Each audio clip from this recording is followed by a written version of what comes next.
नमस्कार। डॉक्टर वंदना रस्तोगी, सह आचार्य संस्कृत, BND राजकीय कला महाविद्यालय चिमनपुरा की ओर से संस्कृत विषय के इस व्याख्यान में आप सबका स्वागत है। इस व्याख्यान श्रृंखला के अंतर्गत महाकवि कालिदास द्वारा विरचित कुमार संभवम नामक सुप्रसिद्ध महाकाव्य के प्रथम सर्ग का हम अध्ययन कर रहे हैं। इस सर्ग में पर्वतराज हिमालय की प्रियपुत्री पार्वती के और शिव के विवाह की एक भूमिका कालिदास के द्वारा प्रस्तुत की गई है। देवर्षि नारद की भविष्यवाणी के अनुसार पार्वती का विवाह शिव से ही होना निश्चित है।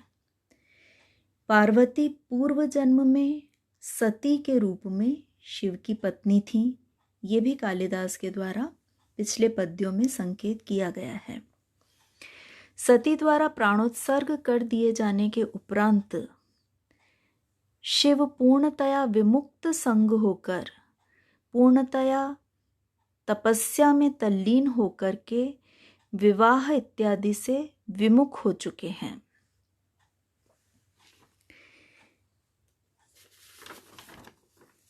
ऐसे यतात्मा अपरिग्रह विमुक्त संग शिव को प्रसन्न करने, विवाह के लिए मनाने के लिए पार्वती पिता की आज्ञा से यत्नशील हुई, प्रयास करने लगी।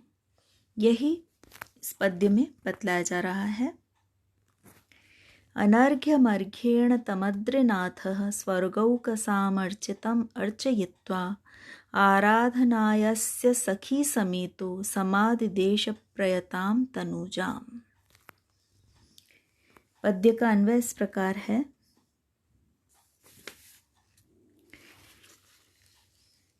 अद्रिनाथः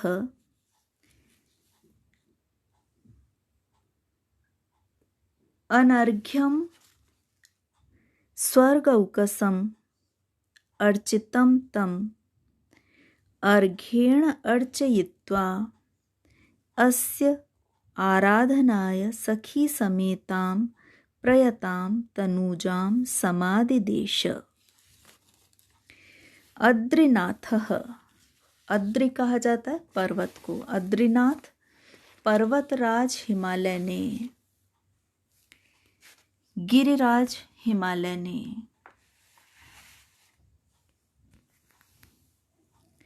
स्वर्गौकसाम स्वर्ग में निवास करने वाले स्वर्ग स्थानीय देवताओं से अर्चित, पूजित, अनर्घ्यम जिनका कोई अर्घ्य, कोई मूल्य नहीं लगाया जा सकता, ऐसे बहुमूल्य, तम उन शिव को, अर्घ्येण अर्घोदक से, अर्चयित्वा अर्चन करके, सम्मानित करके, अभिनंदित करके, अस्य इन शिव की आराधनाय आराधना के लिए, उनको प्रसन्न करने के लिए, सखी समेताम सखियों सहित, प्रयताम नियमवती, तनुजाम पुत्री को समाधिदेश आज्ञा दी।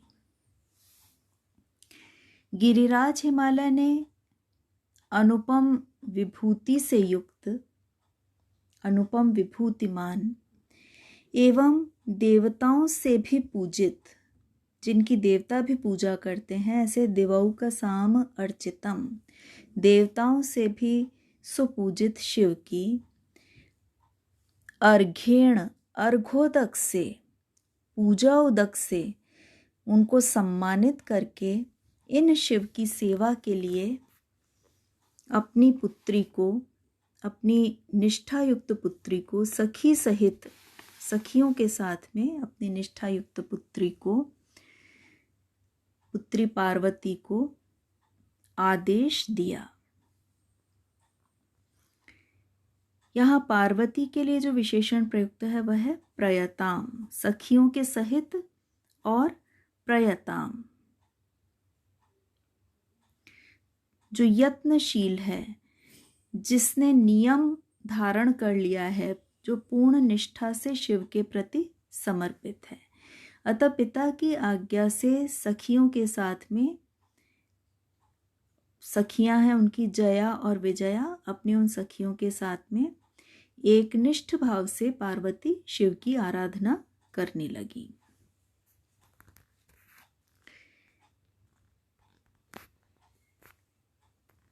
अर्घ्य शब्द जो यहाँ प्रयुक्त है, अनर्घ्यम अर्घ्येण, अनर्घ्य जिसका कोई मूल्य न हो, अर्घ्य अर्थात मूल्य जो बहुमूल्य हो, अनर्घ्य जो अमूल्य हो, जिसका कोई मूल्य आंका ही नहीं जा सकता, ऐसे शिव को, जिनकी देवता भी जिनकी पूजा करते हैं, ऐसे शिव का अद्रिनाथ हिमालय ने पहले स्वयं उनकी अर्चना की अर्घ्य के द्वारा। अर्घ्य देवता या सम्मानित व्यक्ति को आदर पूर्वक, पूरे आदर से, सम्मान के साथ जो उपहार दिए जाते हैं उसे अर्घ्य कहा जाता है। इसे पूजोदक या अर्घोदक भी कहते हैं। इसमें जल, दुग्ध, दधि, घृत, मधु इत्यादि पवित्र तत्वों का मिश्रण किया जाता है। तो इस प्रकार से हिमालय ने स्वयं पहले शिव की अर्चना की। वे शिव जो देवताओं द्वारा भी सुपूजित हैं, उन शिव की स्वयं अर्चना करके और फिर अपनी पुत्री को उन्हें प्रसन्न करने के लिए उस तपोवन में सखी सहित अपनी जया विजया नामक सखियों के साथ में उन शिव की आराधना के लिए, उनको प्रसन्न करने के लिए, उनकी सेवा करने के लिए आज्ञा प्रदान की। इस पद्य में उपजाति छंद का प्रयोग किया गया है और यहाँ अनुप्रास अलंकार है। शब्दों की या हम कहें वर्णों की आवृत्ति से संबद्ध है अनुप्रास अलंकार। अनर्घ्यम अर्घ्येण अर्चितम अर्चयित्वा सखी समेतो समाधि देश, इन सभी शब्दों में अनुप्रास की छटा हमें देखने को मिलती है। तो कालिदास अर्थालंकारों के प्रयोग में जितने प्रवीण हैं, उपमा इत्यादि अर्थालंकारों के प्रयोग में जितने प्रवीण हैं, शब्दालंकारों में भी उनकी प्रवीणता कहीं कम नहीं आंकी जा सकती।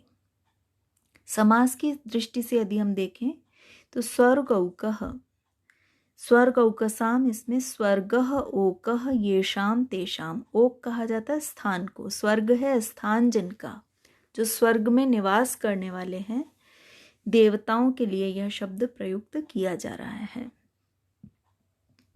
अर्चितम, प्रकृति प्रत्यय की दृष्टि से अर्च धातु त प्रत्यय है और अर्चयित्वा, यहाँ भी वही अर्च धातु है, णिच प्रत्यय के साथ में त्वा प्रत्यय का प्रयोग करके अर्चयित्वा शब्द बना है।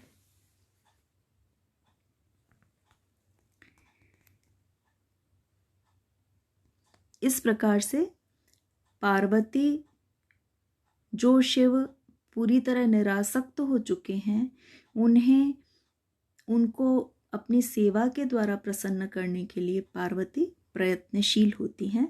ये इस पद्य में बतलाया गया है। आज के व्याख्यान में इतना ही विद्यार्थियों, धन्यवाद।